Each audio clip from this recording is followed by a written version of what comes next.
It is about the bureaucrats. It's about protecting their fiefdom. It's about protecting their special programs and projects. It's about keeping it centralized. We can't let the states have it. We can't let this happen. It's about that, where the more that we take away the opportunity for you to have choice and say in something, the better it is for you, because you're a victim. You're the victim in this. What? That's the way they want you to feel. The real waste and fraud and abuse is the billions of dollars in handouts that we give people like Elon Musk. What have you created out of curiosity? Nothing. You've created zip, zilch, nada. You're not creating a better world. You're not employing people. You're not making people smile. You're not even entertaining people. You're out there screaming, oh, Elon Musk. Oh, you're fine for tax breaks for the unions, for the little people. It's about demonizing, and you need the demon. You need the bad guy. You need that person. Because in politics, it's about you being the hero in the story. And to be the hero, you've got to rescue. And that goes for both sides. Republicans do it as much as the Democrats, right? They want to be the hero in the story. Who doesn't? One's doing it with common sense and reality. And the difference is the Republicans want to be the hero, go, look at all the money we're wasting. Look at all the crap that we've done. Look at this insanity. Now, they're not looking to rescue you. That should be a you thing. The Democrats want to make sure that they're the ones who rescue you, which brought me to Dr. Drew. Actually a doctor, by the way. We joke about Dr. Joe Biden, not a licensed medical professional. Dr. Drew is actually a doctor. He was talking last night about the victimhood mentality, about the fact that, change is difficult for people. All of this stuff that's going on makes people feel a little bit uncomfortable. You get on that bandwagon. That's a good thing. The reality is that people probably are suffering. Humans don't like change. That's just something about human beings. And the change right now is coming at us fast and furiously. And even people who like the quality of the change are going to be a little bit uncomfortable with this. Oh, that's so true. Because I've heard from several of you. We were talking last week about, as good as DOGE is, they're only going to be able to cut so much. The $2-3 trillion, that isn't happening the way. Now, that could happen over a 5 or 10 year period. But when you consider how much debt we're adding, when you consider how much the interest payments are on everything, when you consider all of those things, it's still just a small fraction. You've got to address, the big three. Social Security, Medicare is massive. And obviously, when it comes to the industrial complex that has become the military world, that's huge too. Yes, Bell. It's just, you have to remember, though, that the things I like, those are too important to touch. It's everybody's things, right? But mine are really important. Nobody wants to save lives. Nobody wants to lose their stuff. You fight for your stuff. And when you're $36 trillion in debt, everybody's going to lose something. If we're smart, they will. If we're smart, they'll say, hey, we're going to have to cut some of this stuff back. And we're going to have to, hopefully, rates come down. We're going to have to refinance some of this stuff. We're going to have to be smart about this. And this is not, we didn't get in debt overnight. We're not going to get out of it. And why it's a big issue is once it starts to get to the point where servicing our debt becomes another rail, like military industrial complex, like the insanity of when I look at Social Security and Medicare, how much fraud, waste goes on there a ton, but also the fact that we're not replenishing the workforce, the fact that we're not having babies anymore, that's going to become a tsunami. We're going to go broke soon. And we're not going to address it because everybody's terrified. You couldn't even talk about it. My God, they're getting rid of just some of the goofiest things out there. But it's about being a victim. And the Democrats know how to make people victims.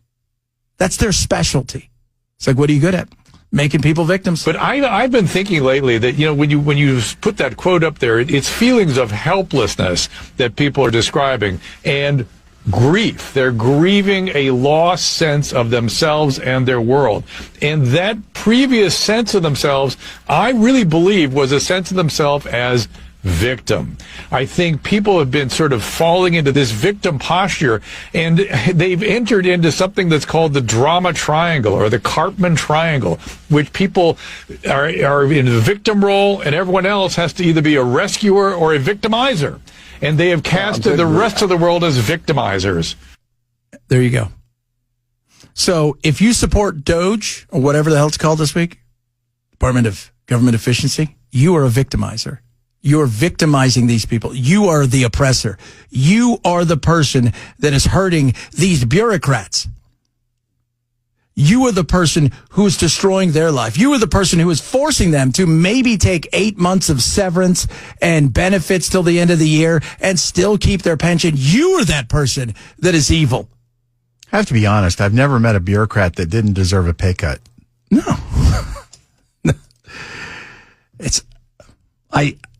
It is a great job if you can get it. If you can get a good, cushy job somewhere, right, where you're an analyst, nobody really expects anything of you. You make 6 figures. You got a nice pension. It's a good gig. I've worked in the private sector. They expect results. So true. So true. Thank you very much, Dan Aykroyd. The one and only, Maxine Waters. Wow, wow, wow. Look at this crowd. Elon Musk, where are you? Bring your ass over here so you can see who's here and what we're doing. We're not afraid of you. We know that you are the co-president now of the United States of America. So she's talking yesterday in front of the, I thought it was college football playoffs. It wasn't. It's the Consumer Financial Protection Bureau that was brought about in 2008 after everything went wonky. Remember, somewhere along the line in like 2005, we're like, everybody should own a house. And the banks better give them a loan or else. Or else they're racist. And so people are like, fine, right? Don't even stated income, no income, we don't care. Right, 540 FICO score. You make $8 an hour. Hey, here's the house. We're going to give you 115% of the house value. It's a $600,000 home. It's $1 a month for 12 months. Then it goes up to $9,000. Good luck. Oh, we're going to do this, honey. Things went south. So she's out there talking about the amazing organization. First of all, we're here at the Consumer Financial Protection Bureau. What is it? This is so important. Prior to this being organized in the Dodd-Frank reforms, consumers didn't have any place to really file complaints. They didn't have anywhere to go when the biggest banks in America was ripping them off. The student loans were being undermined. They didn't have any place to go. But guess what? The Consumer Financial Protection Bureau was organized in a way to deal with people who are the victims of fraud by the biggest corporations in America. No, it wasn't. That was set up just to cover government's own ass for the problems they caused in 2008. Correct. Let's see here. So there was no organizations you could go to? Where do you want to start? Save the credit union, NCUA, FDIC. Oh, yeah. The SEC, the FTC. We can go on and on. There's a ton of them. There is a commission for the Office of the Commission of Currency, the OCC. They handle a lot of this stuff. Why did we need one? Well, this is under one roof. No, it's another bit of bureaucracy. It's another agency. All of these other things handle the exact same thing. The overlap is tremendous. Why do we need this specific thing? Well, because it's just all in one house. Then why do we need all these other things? Well, because they handle some other things a little bit different. Yeah, but they can do this. Why don't we just kind of fold it away like we did before, put it over there? Because it's all about control. And here's something else. This is run by the Fed. It is not run by Congress. It's not held accountable by Congress. It's run by the Fed. They're out there cheering for something they don't even have control over. But it's a way to make a victim. Look at these people here. They work really hard at the office of whatever it is. They don't care what it is, as long as they can make people victims. And they're out there going, we should really, really care about these people. Nobody does. It's falling on deaf ears. Because every one of you listening who's worked in the private sector, you've seen a downsize in your company. You know what's funny? Sometimes the downsize in your company doesn't come with a downsize in work. It comes with, hey, now you got to do 3 people's jobs. Do I get a raise? Nope. That's the frustration that people have. You're being held accountable like you are in the private sector. They're asking questions that are real. And none of these organizations are going to be completely blown up, because even if it went away today, do you think there's nowhere for the consumer to have protection? Of course there is. By the way, the consumer has protection in a way they never had in 2008. Social media will blow a company up so fast. But and we've watched that happen. Absolutely. That's not a guess. That's occurred. Yes. Bud Light. Bud Light helped with their own. But in the context of that, the people that saw that as offensive were like, no, I'm not having it. And it took them down. It took them down. It did. And they're trying to claw their way back. But we didn't have that in 2008.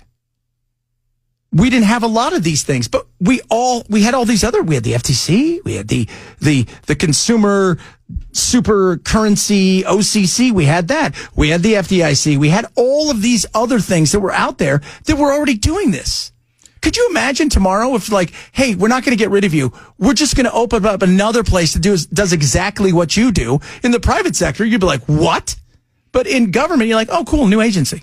Companies are much more afraid of their consumers turning against them than they are government turning against them, because they can go and lobby and spend money to get government to change its mind. Yeah. You can't do that with a consumer. No. That goes viral, you're in trouble. I talked to a CEO a couple years ago. He had a book out, and he was the head of Hardee's and Carl's Jr. And he said, one of the things he talked about, he goes, CEOs don't care about a down month or two or even a recession. I mean, they're not a fan of it, but it doesn't bother them.